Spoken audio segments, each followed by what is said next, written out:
in LaGuardia College or something like that. And you can go running there and come back, and it's exactly 5 kilometers. And I have these friends of mine making a joke. You've never run more than 5 kilometers, and then I did that route because I wanted to know about the pool and start doing some sports. Because I have these friends of mine in these chats making fun of me. When are you gonna do some sport? So I went running. I came back, and it was 5 kilometers, and they were like, "Oh my God, you did 5 kilometers, man!" And yes, and I found the pool, so I'm gonna start now in September swimming. It's not that far. I thought it was much more far. So yeah, I'm starting to do that route all the time, which is not very beautiful. It's not by the park. It's you go to LaGuardia place and you come back. It's in the middle of a railway, but it's fine. It's 5 kilometers. That's what I need. So let me ask you this: how about like the community of all this? Have you noticed that like the interaction with people is any different than what you might find in the city? Well, I think because it's more about it. It's more relaxing and it's more familiar. There's a lot of families there. Here, I think that creates probably a sense of interacting more. I don't know. People are in the same situation. New York is like every apartment is a different thing, and still people communicate a lot. And if you need a hand, people.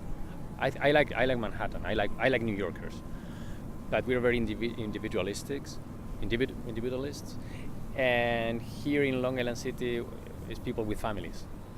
So you go to the childcare and you find many other parents doing the same thing you're doing. You're leaving the child. Hi, how are you? You're all in the same situation, and that always creates this sense of ghetto in a way.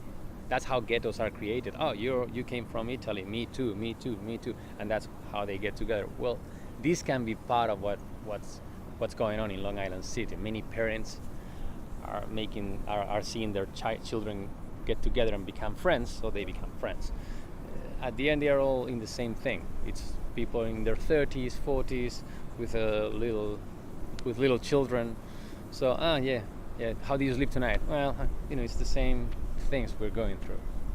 Where did you see that sunset last night? Yeah, that true. That's Yeah, like one of the yeah, main questions I get about here. that's true. So then, lastly, what would you say to somebody who is maybe like on the line? Maybe they're coming up on their lease and they're thinking about moving on to Long Island City, but they're kind of not sure they really want to. What would you say to somebody who's like kind of on the fence about it? If it's this part of Long Island City that is close to Manhattan, that you just take the 7th train and you're right there, and I'm talking about the first 2, 3, maybe 4 stops, not more than that, I would say don't even have a doubt about it, because you're going to be in Manhattan pretty fast. You're going to have more space in your house. You're going to have more relaxed when you finish working. It's not going to be all the time the same vibe around you. And as you're close to Manhattan, you want to go to a musical, it's right there as always. That's not going to change. But your life is going to be a bit more comfortable and better. You're going to enjoy like the sunset, like things that you maybe before were not paying attention to because you're involved in this crazy activity. Oh my God, the sunset finished. Here you're obliged to see the sunset. At least in this park in Long Island City, every day I see it. I cannot avoid see the sun. And hey, look! There's a moment I stop and say, "Hey, look at the light! Isn't it wonderful?" It hits me. It picks me. I don't pick it. You know what I mean? It knocks on my head. It knocks on my eyes every day. There's a moment that I'm obliged to see the sun at the sunset because I see it from here, from the window. That wouldn't happen before, and it was still there. I had to go to the river in Manhattan and search for it. But now the sunset comes to search for me. Here, it's so obvious. It could be the flag of Long Island City, the sunset. You know what I mean? All right, so basically you've said it best out of everything. I've been trying to ask you questions and like we're creative. You said it best. Is there anything you want to add? Maybe I didn't ask. You think would be worth tossing in there? Oh, you know what? Actually, we didn't talk a lot about is soccer for you. I mean, I wanted to visit that piece of it. So, tell me a little bit about your relationship with soccer or football, and how that got started, like early. Because you told me you had like a great background with that. Yeah, I mean, I don't know how it happened, but when I was a kid, I found in the ball more than just a ball and more than just a sport. I think maybe a little bit of a refugee too. I don't know, because I focused on the ball and I would run in this big field that my grandpa used to have in his house, or if it were in Madrid, I would be in the streets, but by myself sometimes because my friends were watching TV. You know, I'm talking about being 6, 7, 8 years old, and everybody was watching TV after having, you know, a snack at 6 p.m. because we don't have dinner in Spain until 9 or 10. But at 6 we have la merienda, so it's like Nutella with something. So I would do that and run downstairs again and keep doing some soccer. So I became pretty good at dribbling because I was training by myself all the time with the ball.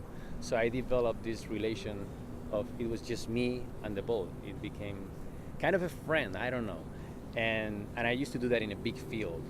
When I came here to Long Island City and I saw that big circle of grass where you can do the same thing, I felt I had to go back to do the same thing I was doing when I was a little kid before I started playing in a team with more players, you know. I'm talking about those years when most of the children were watching TV because they were too small to be playing, you know, and I was already doing it. I would play with people older than me, but I wouldn't have a team of people from my age until I was 10, 11, you know, but not being 8, 7 when I was already playing and I needed to play, so I did it by myself.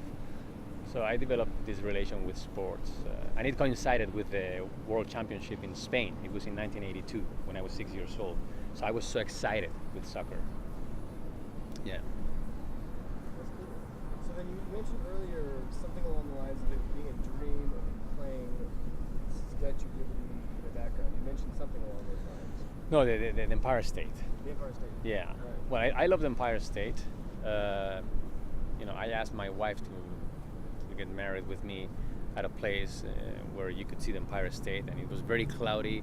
It was raining, so I had to find a place where I could see the Empire State from it, and I found this place in 33rd Street and Broadway called Gunari. It's a Korean restaurant. It's in a rooftop. I was searching for a rooftop all day, but then it was that cloudy that I had to find a special rooftop, and I found it. And so it's a special place for me. It's like a totem. You remember totems? That they inspire fertility? Isn't it what it inspires in the middle of the city, this thing emerging? It's like a totem. I remember biking by 8th Avenue, and you always look at it. It's in the middle of it, and it's telling you, come on, come on. It's like this. And it's a totem. So it means a lot for me, and playing soccer there and having it there, it's so special. I used to watch this in the films when I was in Spain. I never imagined I would end up living in front of it. Only when I moved here, I started getting familiar with it. But before, it was just in the movies. It's like, no way I'm gonna be. No, that happens in the movies. That's not for me. But now it is. Yeah. All right. Is there anything else that you want to add? Because that was all wonderful. I can't think of anything. No, there's only there's a dark thing that I'm gonna say I want to talk about that here, but there's a dark thing that came to my head. Apparently there was a guy who raped Yeah, we were talking about that. a woman there, and that, I don't know, that's kind of distorting all this beautiful story that I'm telling, but it's part of the truth because, and the more wonderful this looks, the less you imagine that can happen, and the more it can impact you because it can happen. And I'm not a guy that likes, you know, how do you say, yellow press? You know what I mean? Like these kind of programs that sensationalism. Camp tabloid. Oh yeah. I don't like drama. Like no. But I'm amazed that you would never imagine. The more they make this look wonderful, it looks like a little paradise. The less you can imagine that this can happen. You know what I mean? If I were in some place at the back of Brooklyn, then yeah, be careful, whatever. But here, they've created such a beautiful environment that I didn't know there's a building there for. And I don't think they have to be thrown away to the end of the world. But I was impressed that this can happen. But no, that's not something I want to mention here. It distorts everything. Well then, cut. Cool. Sound cuts. Sweet.